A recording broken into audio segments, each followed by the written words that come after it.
Exciting news to report. Our event, Inspiring Prevention of Eating Disorders and Body Image Issues, is going online. This is an eating disorders training event for sufferers, mental health professionals, counsellors, nutritionists, dietitians, personal trainers, and anyone with an interest in eating disorders prevention. And it is now online, bringing people together, sharing a passion for change around these issues. It is an event to inspire, educate, and connect with like-minded others. So why do we need this event? Well, we know that eating disorders are on the rise, and many people in our culture experience devastating distress around body image. And as a result of this, so many people are desperately struggling with their physical health, mental well-being, and self-worth. And we know that the incidence of eating disorders exploded in the pandemic, and we continue to experience the aftermath of this. And the Lancet Group recently published research in June 2023 revealing a 42% rise in eating disorders among teenage girls as a result of the lockdowns, with similar rates of self-harm in this demographic. We need change at grassroots level. We need to implement change in society, changing the narrative and helping people to find a newfound understanding around relationship with food, psychology, and body image. So be part of this change. We have brought together experts in the field to inspire and educate around prevention of these issues. And it's going to be a one-day event on the 30th of September, 2023 online. We're going to be having lots of talks and workshops talking about the catastrophic impact of diet culture, looking at the early years as foundation for good mental health, talking about the hidden eating disorders with 85% of people not being underweight, looking at diagnosis, early intervention and support, talking about issues with men getting eating disorders too around muscularity, talking about improving body image and developing radical self-love, understanding a broader definition of health, intuitive eating principles, is sugar really the enemy, finding a healthy relationship with exercise and movement, dealing with diet culture, and lots more. So if you want to up-level your knowledge, be inspired, connect with others from all over the world and be part of this transformation, click the link in the bio of the show notes to get your ticket. Saturday, 30th of September. See you there. Hello and welcome to the Eating Disorder Therapist podcast. This is a podcast to help you find peace with food and overcome disordered eating. And I'm Harriet Frew, aka the Eating Disorder Therapist. And I'm so excited to share with you all kinds of stories, tips, information and guest interviews to help you on your journey in finding peace with food. So thank you so much for listening today. So today I am talking to Ciandra Birnbaum. Now Ciandra is the passionate and empathetic eating disorder recovery coach behind Flourish with Ciandra. So you've probably seen Ciandra's amazing Instagram posts. They are just so informative and wonderful. I would say one of the best accounts out there if you're not following it already. So Ciandra's work possesses a unique blend of personal experience and professional training, and she helps individuals navigate the journey to recovery with understanding, resilience, and positivity. Ciandra has overcome her own struggles with an eating disorder, and she embarked on a mission to inspire others to embrace their self-worth and transform their lives. With an innovative, compassionate, and holistic approach, Ciandra offers not just coaching, but also empowerment, guidance, and continuous support to those on the path of recovery. And her ultimate aim is to cultivate healthy body images, inspire self-love, and enable her clients to truly flourish. So in this episode today, we are talking about the key benefits of therapy and coaching for eating disorder recovery, thinking about how therapy and coaching complement one another. Ciandra and I both share some success stories from working with clients and also explore practical tools and approaches that we use in therapy and coaching. We also do some myth debunking and explore the long-term benefits that individuals can expect from engaging in therapy or coaching. We just really want to give you some hope, inspiration, and uplift your day. So if you're sitting on the fence and you're not sure about whether you want to get some support and help, hopefully this episode will really help you think things through and think about what might work for you. So let's get to the conversation. Hello, Harriet. It's lovely to speak with you today. I'm really excited for this episode. We're going to be talking all about therapy and coaching for eating disorder recovery, and given our own backgrounds, it's going to be a really, really interesting episode. So, for the listeners who don't know who you are, can you tell my audience a little bit about yourself? Yeah, sure. Yeah, thanks, Ciandra, so much for having me. Great to be here. So I'm Harriet Frew. I'm an eating disorder therapist. I've worked in this field for 20 years, which is a bit scary. So I very much came into eating disorders as a wounded healer. I suffered from bulimia in my late teens and early 20s for almost a decade. Decided sort of in my early 20s, I wanted to train in therapy, to support others with eating disorders. Very much sort of came from that wounded healer place, really, and quite sort of idealizing wanting to save the world after not really getting the support I needed myself. So that was my initial sort of step in. I then have worked sort of on and off for the Cambridgeshire Adult Eating Disorder Service for many years. I'm literally sort of down to like a morning a week now for them. But now I predominantly work face to face on Zoom, work giving sort of therapy to clients recovering from eating disorders. I also run training for counsellors. I've got an online course and a podcast, the Eating Disorder Therapist podcast. So I guess I do a variety of things, and I remain sort of very passionate about everything I do. That's a bit about me. And can I ask you, Kendra, because obviously my audience would like to hear a bit about you. Could you just tell me a little bit about yourself too for my audience? Yeah, well, thank you for telling me about your journey. I mean, plate spinning. I think for both of us, we acknowledged before the recording how many plates are spinning with us. But I'm Ciandra. I am an eating disorder recovery coach. Primarily, it's my main occupation, but I also work within social media for a couple of other companies. I have done for the last 5 to 10 years. I got into eating disorder recovery coaching through, again, I have my own lived experience from recovering from an eating disorder in my early teens to very early 20s, and thankfully recovered and, got into the space with my want and need to help others, not directly going straight towards eating disorders, more primarily generalistic mental health, but landed myself in the space, and now I help people all over the world, recover from disordered eating, eating disorders, excessive exercise, and etc. Everything that comes with an eating disorder through coaching, and that is done virtually. So, yeah, that's a little bit about myself, I suppose. Life-wise, I live in Yorkshire. If you know the UK, it's very up north. With my partner, we have a nice house here. I enjoy walking and the quiet life, I'd say. I'm not your I've never been one to go out drinking or partying, to be honest. So yeah, that's a little bit about me.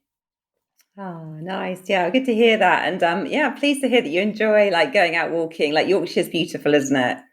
Yeah, it's absolutely gorgeous, and my partner is very big into kind of his climbing, bouldering. I think he one day will probably do some outdoor climbing, but I'm slowly getting myself into it. I think easy does it. Definitely. So he's got you doing a bit of bouldering and stuff, has he already? Yeah, indoor though, and I feel for me it's bizarre. I can get up the wall absolutely fine, but it's coming down even with ropes. I am petrified. But I it will come with time, definitely. Yeah, sure. Good luck with that. Thank you.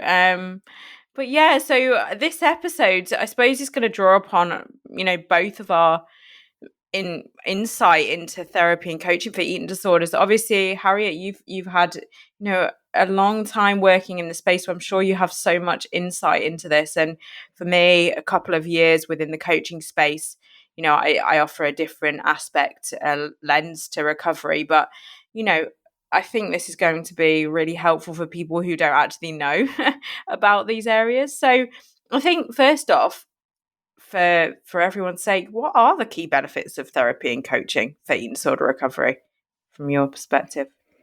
Sure. Well, I think obviously some people do go it alone, don't they? And, navigate Yeah. their own road. But I think if you do reach out and have coaching or counseling or therapy, it can be a way to sort of fast track. I mean, not necessarily going fast, but faster track your recovery because of you're sort of working with someone who can really give you that sort of safe space to gain insight, gain awareness, gain sort of psychological understanding, I guess, about why you have this eating disorder, maybe how it's developed, how it's serving you, how you've used it as a kind of coping strategy. Because I think often when people come to therapy or coaching, they have no kind of concept of that. They just feel very, very lost. And then I guess also then you can learn a lot of skills and strategies and kind of healthier ways to support your mental well-being, maybe rather than sort of using food or body image as kind of coping. So yes, I guess those are some of my thoughts. But I don't know what you would add to that, Ciandra, in terms of like sort of the coaching side of it, particularly. Yeah, I think both actually work very much hand in hand, which a lot of people don't realize is sometimes you can have a coach and a therapist at the same time. Often that is the case because with coaching, as you very wisely said, you go into therapy maybe being quite lost, not understanding the purpose, the role of the eating disorder. And therefore, coaching can be quite a jump because coaching is very much working on actionable steps to get you to your goals. And that's where, you know, you think mentorship, coaching, and therapy all differ slightly within the same realm. That being said, obviously, we would work on underlying and motivational factors for the eating disorder, but it's very much that we both together find solutions to problems. And that is how coaching differs from therapy. Whereas therapy, you kind of are working out the emotions and finding coping tools more within a therapeutical space. I think that would be my biggest difference or benefit from coaching is it's kind of that actionable step towards your goals. Yeah, and it's really interesting, isn't it, as well? Because I think is what's worth just clarifying for the listeners is it depends as well what kind of therapy you have. Because I Yeah, think, say, for example, if you had sort of psychodynamic therapy, your therapist may very much be what we call more in therapy like the blank screen. They, would not really be giving you a lot back, would be really putting the ball more in your court, supporting you, I guess, to come up with the insight and awareness. Whereas if you went to see a cognitive behavior therapist, for example, that could yeah, be much more aligned with something that is a bit more like coaching, where it would be the therapist would be yeah, much more directive. You'd have goals. It's probably time limited. So I guess there can be quite a lot of overlap, can't there? And it's probably just really for helpful, sure. yeah, for anyone listening, just to really investigate with that individual person what exactly they offer. Yeah, and I think as well, everyone is very different. Some people really like to just have the space to talk and explore. And I would say with that, that's quite person centered therapy where the therapist would give minimal prompts and you would guide the session. But for others, and I think especially when you are, to add eating disorders are a very unique field in the respect that when you become and if you become nutritionally depleted or you're restricted of energy, your mindset is quite rigid and unable to make as many kind of cognitions and thought processes and patterns and understanding. So there might be different therapeutical practices or coaching for different stages of your recovery. I don't know if you would agree with that, Harriet. Yeah, no, completely agree, actually. And I'm just even wondering as well, just kind of thinking out loud, but within your coaching, actually, even Kendra, would you even be taking the role almost of a kind of nutritionist slash dietitian? Obviously, maybe not your sort of specialist kind of field, but in terms of like really honing in more on the kind of practical side as well of maybe creating a meal plan, etc. Yeah, I think with me, I am actually I've got a nutritional diploma up to level 5, so I can guide Mm. people with the nutrition side. However, as always, I try not to wear too many hats within sessions. So instead of giving specific nutrition guidance, which again, is its own kind of appointment in itself, we more work on potentially exploring fear foods, options that they could have for snacks and meals, trying to understand fears around specific foods and actually coming up with, maybe meal, options within sessions. So nutrition definitely plays a big part, which it might not do as much within therapy. But not as specific as in session, I'm going to give you a meal plan. And it might not be as appropriate for everyone as well. We've got to remember that meal plans, there is a definitely a use case for people, but for others, it can actually feed the fire, if you would say. Yeah, no, I'm completely with you there, actually. And I think having recovered myself completely without a meal plan whatsoever, I tend to be more Yeah. the other way. But yeah, it's so helpful though, isn't it, to Yeah. just clarify how it each Yeah. individual is very sort of individual in what they need and desire and what is helpful in recovery. Definitely. And I think we've touched on this briefly already, but how would you say therapy and coaching complement each other in somebody's recovery journey? I know, they do work hand in hand. So Yeah, well, I suppose if someone was kind of seeing a therapist and seeing a coach, I guess, I would say that probably with the therapy, you're more likely perhaps to focus on what's sort of underneath the eating disorder, maybe looking at your childhood, how things develop, trigger factors for the eating disorder. And, as I've said, I guess like often now, I know in the therapy that I do with clients, I would do that deeper work and I would then be moving on to the skills and strategies as well. But maybe in some settings, perhaps people would do more that kind of psychological, deeper work with a therapist. And then maybe with the coaching, it would be more kind of practical and some of the things that you've sort of talked about, where it's really sort of actionable steps and goals and sort of specific things that have been brought up by the client, collaboratively.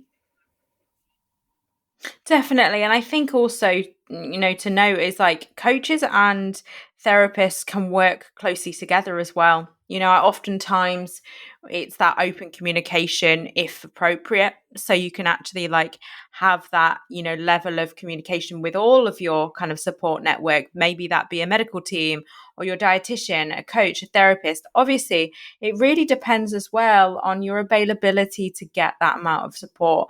Obviously, we know that, private healthcare is a privilege, and it's a shame that there isn't, more, easily accessible resources out there. So it all depends on the individual, I think, as well, of how much they can invest in their health or how much help they can get to invest in their health.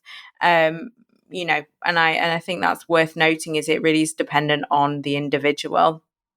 Yeah, no, I think really true. And just something else that I was just thinking about actually is I think sometimes, I'm sure you probably find this as well, that, someone might not be ready for actionable change at this moment in time. However, they may be ready to explore more the why for their eating disorder. So I think sometimes as well, that's where therapy can offer the space to really make sense of the kind of putting the pieces of the jigsaw together about why am I struggling with this, how's it helping me cope, etc. And that can lay a good foundation. And then maybe at a later date as well, when someone is more really in the like, I am ready to change, I want to put things into action, that could be a time, I think, when people can really embrace kind of well with a sort of recovery coach, because if they've almost kind of like done a lot of that reflective insight awareness work, and then they've got to that point where they've just thought, I've had enough, now I really want to take active change. And I think, I don't know if you find this, Ciandra, but I think when you embark on coaching as well, you probably do need to be quite motivated and ready to take at least some action steps, don't you? Otherwise it Yeah. could be quite a frustrating process on both sides for coach and for client. Definitely. And I think that's, it's very great. It's great that you said that, because I'm making that very clear early on that this is a two-way. It's a two-way kind of battle for the eating disorder. I would love to do the work for you, but when we come up with goals, they it's a case of, I can't do the work to get you to the goals. I can help you find your route there, but somebody has to be motivated to recover. And, maybe I always have that awareness of, if that is not the right time for you, maybe to be coached, is we take a step back and then explore other routes. And that might be with therapy. that might be with something much more intense. But again, it's not appropriate to really start coaching maybe in the really early stages of recovery. It can be quite overwhelming. Yeah, no, I'm with you there. Time for a short advertisement break. Now, I know we talk a lot about food freedom on this podcast and how important it is to take care of yourself mentally and physically as you learn to navigate a culture inundated with toxic messaging. One of the best ways to take care of yourself is through exercise. But I know it can be really hard to find an exercise program that isn't rooted in these toxic messages and doesn't feel triggering. Well, I recently met Katie, the owner of an amazing new exercise company called WeShape. And WeShape doesn't focus on calorie counting, tracking, how much you work out, or making you feel bad about your body to get you motivated. Instead, they create a customized exercise routine for you that helps you connect with and care for your body rather than feeling pressure to change it. They help you learn to set intentions that come from a place of self-care rather than self-judgment, and they support you every step of the way with an amazing community and live coaching so you can make exercise a self-care practice that helps you feel better in your body and about your body. Plus, they're giving listeners of the show the chance to try it out for 2 full weeks for free. Just head on over to www.weshape.com/freedom or check out the link in the show notes to get started today. I mean, within your own practice, can you, if obviously anonymously, but can you share any real life success stories where therapy has had a significant impact on somebody's recovery? I'm sure you've got many. I guess I've got someone in mind who, I saw in the NHS about 5 years ago, and has now had a baby, which has been amazing because of this person really thought that she had completely damaged her fertility and she didn't think that was going to be possible. And, she came into the NHS service like really, really unwell and, but has had a baby in the last year. So that's been incredible. So I guess I can think of many stories like that, really, where people have just turned their lives around, and even after living with eating disorders for many years. And I guess it's just never too late. And it's just so rewarding. And I love my job, I guess, when I reflect on those stories. It's like, you really are making that profound impact on somebody's life that might have lost hope. And I think that's a lot of the time before therapeutical help, either coaching or traditional therapy. A lot of people have lost hope in their recovery. So I'm sure, I know for myself, it's beautiful to see that change. I think my story is actually similar to that. A client actually came up to the area that I lived, and we didn't really spend time together, but she just wanted to say thank you because she'd got pregnant. She had a new baby with her and her husband was there, and she was just beaming with joy. And it was just like, wow, okay, this is real. This is somebody's life that you've managed to help. They found their way, but with your guidance, it's a beautiful flourishing journey, as you'd say. Yeah, definitely. It's lovely. And not everyone that's listening has to go and have a baby to recover. No, not at all. Some people, not at all. I think it's just from both for both of us, it's that, that was their intention. They wanted that with nothing else. So, definitely not. Other people have many different goals, for sure. But I mean, we've talked about, potentially some of the success stories, but actually what practical tools and approaches to therapy offer to, empower people? Can you give me some examples? Yeah, well, I guess it's so diverse in terms of what kind of therapy you have. In terms of the way I work more myself, I'm sort of integrative. So I work on the deeper issues and I work more on skills and strategies as well. So some of the main therapies I draw on, which include a lot of practical tools, are things like cognitive behavior therapy, also sort of motivational enhancement therapy, because of, as we sort of touched on already, sometimes people aren't that motivated for change, or they can feel really ambivalent because the eating disorder is serving them in some way. So I think often I'm sure you might find in coaching as well, that motivational piece is really, really helpful because of someone often needs to explore their ambivalence and also really think about like, what are my values? Why do I want to recover? Start to kind of create some hope and a bigger picture really about what you're moving towards. Also draw on a bit like cognitive analytic therapy. I find that can be quite helpful, particularly looking at kind of broader themes around the eating disorder, perhaps how you relate to yourself, self-worth, relationships, self-care, because that often all of those issues are kind of going on sort of underneath the eating disorder. And also like compassion focused therapy as well. Like I think, for most clients, they are really struggling with that very strong inner critic. Often they're very kind to others, not compassionate and kind to themselves at all. So, I guess I use kind of different practical tools from all of those different therapies and other things, I guess, that I've picked up over the years that are quite specific to eating disorders. But is that similar for you, Ciandra, in coaching, or how do you work? It's different to some degree. I mean, for me, I'm a therapeutical coach because obviously with my background in counselling and I've done CBTE, similar to you, and I've also done some DBT training. So again, it's really dependent on the individual. Some people, are very I suppose, aware of the tools that they already have, but they want to understand how they could fit them into their lives, if that makes any sense. It's like they have everything that they need, but it's like, how I need the confidence to do it, like that accountability. And I think that's a big thing. What maybe is different from therapy to a coach is actually the accountability aspect, is actually how somebody would stay on track to their goals rather than potentially just exploring it within session. So that's what I would say is something that's really big within my sessions is that accountability, which could be done also through texting accountability. So I have some clients who use texting as part of their journey, so they can have access to me within a certain time frame to actually be able to kind of hit the nail on the head when the eating disorder is loud, etc. So yeah, a variety of different tools, to be honest. No one size fits all. Yeah, they're sure. And I guess that is a sort of difference, isn't it? Like within therapy, often the boundaries are more clear around your support is within the sessions. Yeah. Whereas, like, would people kind of sort of check in daily with you, or is it, how frequently can people I mean, check in?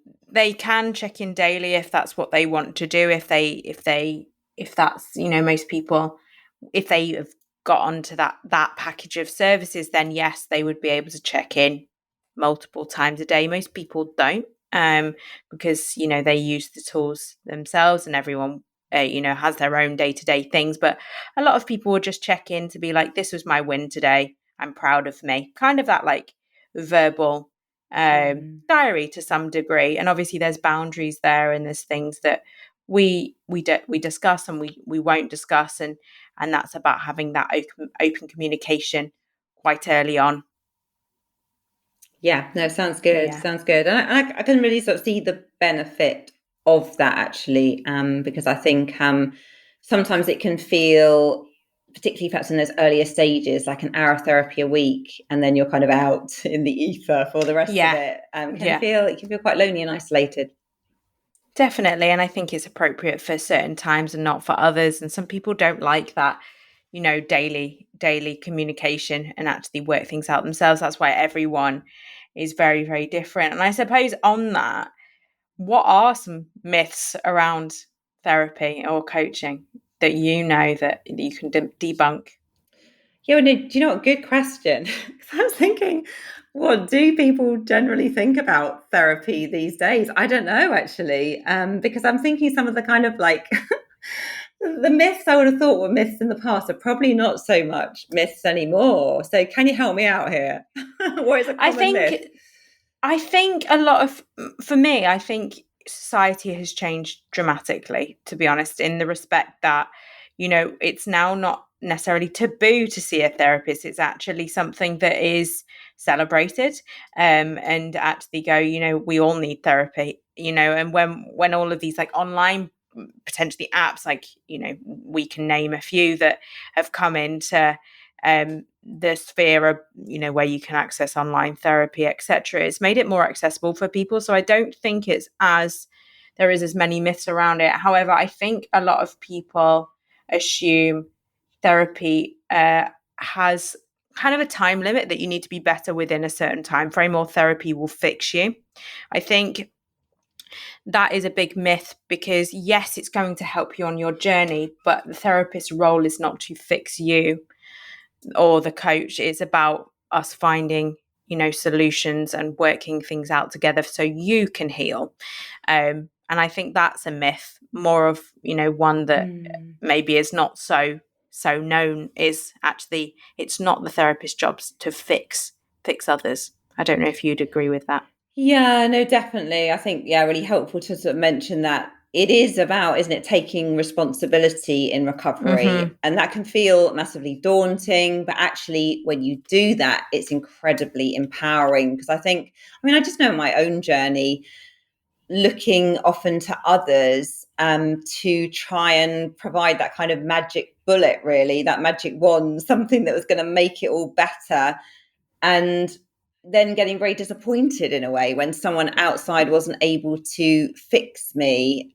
And, that's the thing, is that people can, like a therapist, a coach, they can support you, they can encourage you, they can give you lots of tools and strategies, but ultimately you need to want to recover for yourself, and you need to sort of step into that place and put the tools and strategies into practice. Someone can't kind of miraculously cure you by you being in their presence, sadly. Yeah, and I think it's just worth noting that before you go into a therapeutical setting, just so you don't get disappointed. It's like, actually, I'm going to have to do some work here, and be aware that recovery is hard. Nobody said it was easy, but I think it's just worth recognizing that therapists are definitely magicians in some sense. Like they, I oftentimes think, possessing skills that you can have that compassion. However, not magic in the sense that you can magically take somebody's eating disorder away from them. So that would be the only thing that I would say. Yeah, no, I'm completely with you. I'm with you. And I think there's something about maybe accessing support when the timing is right for you. And I think this is not to say there's ever a perfect time and that you should delay getting help waiting for that perfect moment, because the perfect moment won't come. But I think, as you're saying, when therapy is hard work, it does take up time. And it's probably good just to have a bit of space in your life where you have got time to reflect and work on recovery, and also maybe to make sure you've got some supportive people around you. And that sometimes it only needs to be one or two people, doesn't it, to sort of be your cheerleaders. But those things can really help, I think, perhaps rather than launching into therapy when you're like moving house or about to kind of undergo a massive life event when you've already got enough on your plate. Definitely. It requires mental energy. And I often find, clients say that they've been tired after a session, because you are using your brain, you're using emotion, and it's being kind to yourself and being, in the right place where you want to go, not being forced. And I think that's really, really important, is no one can force you to get better, number one, but nobody can force you into therapy or coaching. You have to want it for you, because then you'll do the work. Yeah, so important. And I think it's better even to delay therapy, isn't it, to when you are in that place? Because if you're just doing it for your mom, your partner, it's probably not going to really give you the benefits that it could do. And I think it can also devalue therapy or coaching if you're doing it for someone else rather than yourself, because you're almost then just kind of going through the process, aren't you, without really engaging your soul in that recovery process. Definitely, you have to be invested, and you're like you said, it's about inner soul work and inner soul healing. So if you're not fully invested, it might not be as beneficial as it could be. So that definitely, I definitely agree with that. I suppose as we're drawing to a close. I mean, what long-term benefits would somebody expect from your side from therapy in their journey to eating disorder recovery? Well, I'm going to say this, I'm a therapist from my own experience, but I think doing the work, increasing the awareness, learning those different skills and strategies, it just really sets you up for the long term, I think, for life. I know from my own experience, I had a lot of therapy in my 20s. I mean, not much of it actually was eating disorders specific, because back in the day it wasn't really available, but I had a lot of sort of more like kind of general therapy / counselling. And it definitely has made my 30s and 40s so much more peaceful. My relationships have been better. I've been able to be just much more aligned with knowing myself, making choices that make me feel happy, setting boundaries with people, managing my emotions. I guess it really provided me with a toolbox for life. So although in my 20s, sometimes it was pretty turbulent and I wasn't always enjoying therapy and it felt kind of hard work and digging around at things I didn't really want to talk about, I guess that short-term pain has been so worth it for the longer term peace, contentment, Definitely. and mental well-being. Yeah. Yeah, I mean, I would reiterate that, but I also think, like you mentioned, it's, life can be hard, and life is hard, but that's also, it's okay. But it's as long as you, know that have the tools, that the eating disorder is not there to be your comfort in times that are hard in the future. I think that's what, therapy and coaching can really help you develop, is actually those actionable steps for you to maintain well and not use it as your coping mechanism anymore. So that is about finding new coping mechanisms a lot of the time. Yeah, 100%. Definitely. I mean, as we are drawing to close, what for somebody who is looking into therapy of any sort or coaching, what words of encouragement do you have to take them to the next step in their healing? Yeah, I would just say be hopeful that recovery is possible. If you don't find a therapist or coach immediately that you have a good fit with, just don't close that door. Keep pursuing, different avenues. I think, I know definitely with sort of the therapy research, it sort of shows that the relationship with that therapist or counselor is the most important thing, rather than actually any specific sort of modality type of therapy. So I think finding someone who you can talk to, who you feel that you can sort of be reasonably open with and establish trust, that's all going to help. And so finding that right person, and there's no kind of perfect person. I think there are many people out there who could be, well aligned and could work well with you. But, you might not meet them on the first sort of call, and I guess it's just like keep pursuing that. And although it feels scary, I just say it's so worth it. And be brave, be courageous, and hold that bigger picture of hope and all your dreams for the future. Definitely. Yeah, again, really, really beautiful point. I think for me as well, it's don't be afraid to ask questions, of what maybe their skill set is, or what tools they might draw upon on. And if you've done research yourself, see what things that you like the sound of. Maybe that is CBT, maybe that is, other types of therapy. That is okay. It's you kind of don't be afraid to ask those important questions, because it's your recovery at the end of the day. It's really, it's a really important journey. So that's what I would say. Yeah, Definitely. absolutely. Definitely. So, for the listeners, how, for my listeners anyway, how would they find you, and how could they potentially access therapy? Sure. So best thing is go to my website, theeatingdisordertherapist.co.uk. Also, you can listen to the Eating Disorder Therapist podcast or follow me on Instagram at the Eating Disorder Therapist _. And Ciandra, what about you for my listeners? Yeah, I think I also have my own website, Flourish with Ciandra, and I'm sure we'll both leave the details in the show notes. But I'm also active on social media, so at Flourish with Ciandra. Again, the spelling is kind of annoying, so it's Ciandra. Again, will be in the show notes. But I just offer a lot of information on eating disorders and recovery and various things to help people on their journey. So that is for me. Lovely. Amazing. Well, thank you so much. It's been lovely speaking to you. Thank you. Definitely. Thank you so much. See you soon. So I hope you enjoyed this conversation just as much as I did, and do go and check out Ciandra's details in the show notes. If you're not following me already, do seek me out on Instagram at the Eating Disorder Therapist _. And for further support with your relationship with food, do go to the eatingdisordertherapist.co.uk.